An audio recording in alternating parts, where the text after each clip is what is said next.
ये संविधान बचाने की बात तब होगी, संविधान को अगर आप समझना चाहते हैं तो संविधान का उद्देश्य ये था कि इस देश में गरीब, कमज़ोर, लाचार, मजबूर लोगों को आर्थिक, सामाजिक, राजनैतिक रूप से उनको मजबूत करना था।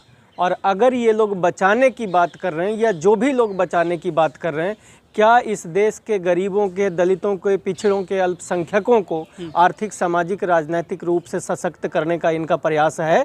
तो मेरी नज़र में वो लोग जो आज संविधान बचाने की बात कर रहे हैं वो कुछ और नहीं, बस वोट लेने का उनका एक टैक्टिस है। और इसी प्रक्रिया से इस देश के दलित और पिछड़ा चूँकि बाबा साहब का सम्मान करते हैं, उनको ऐसा लगता है कि बाबा साहब के बनाए हुए संविधान का सम्मान और उसका दिवस मनाने वाले लोग हमारे हैं। इस भूल से उन लोगों को बाहर निकलना चाहिए और उन लोगों को ये समझना चाहिए कि राजनीति में जो लोग न्याय, हक और अधिकार न दे वो आपका विरोधी है और बाबा साहब के संविधान विरोधी भी है। संविधान को किससे खतरा है सर? संविधान को उन लोगों से खतरा है जो सत्ता में होते हुए गरीबों के हक और अधिकार की बात नहीं करते हैं, उन लोगों से खतरा है। संविधान को लोग बचाने की बात करते हैं देश में। मैंने फिर से आपको कहा कि जैसे देखिए, बाबा साहब अम्बेडकर को अगर सही तरीके से जो मैंने समझा है वो ये समझा है कि बाबा साहब अम्बेडकर का ये कहना था, उनका कहना था कि ये जो जाति बनाई गई है, ये जो विभाजन किया गया है, ये एक बेईमानी है। तो अगर जाति बना करके जिन लोगों को विभाजन किया गया, जैसे इस देश में कई स्टेट बनाए गए, छोटे किए गए, छोटे इसलिए किए गए ताकि उनका विकास सही तरीके से किया जा सके, लेकिन ऐसा नहीं हो रहा है।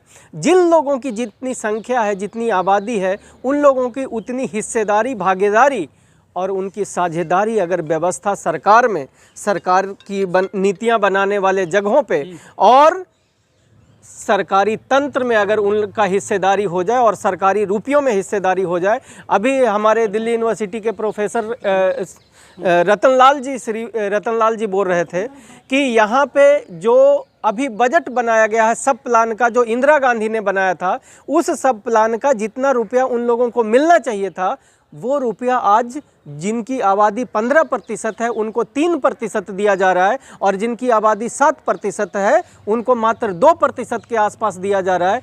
ये लोग कैसे संविधान बचा सकते हैं? इसका मतलब ये लोग सिर्फ वोट लेने की साजिश कर रहे हैं। जिस तरह से संभल में देखा गया है, वहाँ पे किस तरह से हिंसा हुई और 5 लोगों की जान चली गई, उसको आप कैसे देखते हैं, संभल वाले हिंसे?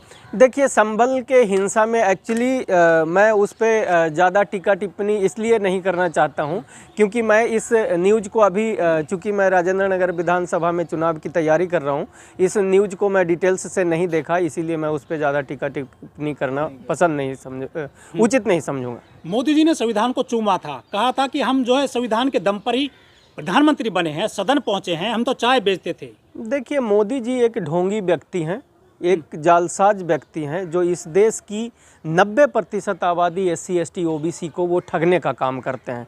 उन्होंने चूमा और चूमने के बाद उन्होंने क्या किया, जो आपका संसद, उस संसद को ही ख़त्म कर दिया। ऐसी क्या ज़रूरत आन पड़ी थी? क्या उसमें पानी गिरने लग गया था?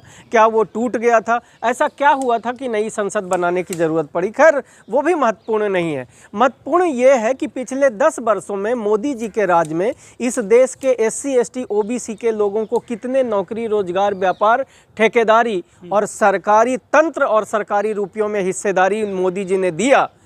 और अगर नहीं दिया, इसका मतलब मोदी जी इस देश के 90% आबादी जो गरीब है, दलित है, शोषित है, वंचित है, उन लोगों के साथ ये बेईमानी कर रहे हैं। कुछ लोग जो संविधान को ग्रंथ कहते हैं, पवित्र, उसके बावजूद इसकी कॉपी जला दी जाती है दिल्ली के जंतर मंतर पर, और इसके बावजूद भी ये सरकारें देखते रह जाती है। इसका मतलब है कि इन सरकारों की मंशा इस पवित्र ग्रंथ को बचाने की नहीं। और एक्चुअली ये ग्रंथ पवित्र क्यों है? पवित्र इसलिए है क्योंकि ये इस देश के गरीब, कमज़ोर, लाचार, मजबूर लोगों को हिस्सेदारी की बात करती है और उनके लिए ये पवित्र ग्रंथ है। और जो हुक्मरान लोग हैं, जो 10% जो अमीर लोग हैं, जो ऊँचे लोग हैं, जो बड़े लोग हैं, वो उसको जलाने का काम करते हैं। और चूंकि वही लोग और उनके रिप्रेजेंटेटिव सत्ता में बैठे हुए हैं, तो वो लोग भी उसका परोक्ष रूप से समर्थन करते हैं। यदि 400 सीटें आ जाती बीजेपी की 2024 के लोकसभा चुनाव में तो संविधान खत्म हो जाता है, ऐसे नारे दिए गए थे।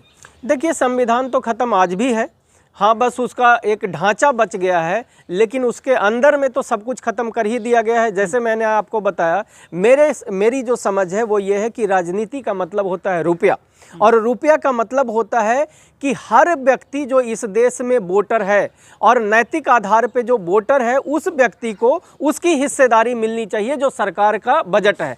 लेकिन सरकार के बजट का व्यक्ति को अगर उसकी हिस्सेदारी नहीं मिल रही है तो इसका मतलब है कि यहाँ पे बेईमानी हो रही है। और मेरा मानना है कि चाहे मोदी जी हो, चाहे और कोई दूसरा नेता हो जो इस बारे में बात नहीं करता है कि इनको सरकारी नौकरियों में, रोजगार में, प्राइवेट नौकरियों में, ठेकेदारी में, इन चीज़ों में जब तक इन लोगों को हिस्सेदारी नहीं दी जाएगी, इनको आगे लेकर के नहीं आया जाएगा, गवर्नमेंट इंस्टीट्यूशन में जब हिस्सेदारी नहीं दी जाएगी, तब तक संविधान को मैं मानूंगा कि इन लोगों ने लगभग ख़त्म कर ही दिया है। और अगर आप मोदी मोदी कर रहे हो बार बार, तो पिछले 10 सालों में एक ऐसा काम बता दो जो मोदी जी ने संवैधानिक तरीके से किया है। मैं तो हर काम, चाहे इलेक्शन हो, चाहे चुनाव हो, चाहे और दूसरी जो प्रक्रिया हो रही है, ठेकेदारी होती है, उसमें भी बगलिंग होता है। इनके जानकार को ठेकेदारी लाखों करोड़ों और अरबों रुपया का दे दिया जाता है। उन लोगों को ठेकेदारी दे दिया जाता है जिनके पास एक्सपीरियंस नहीं होता है।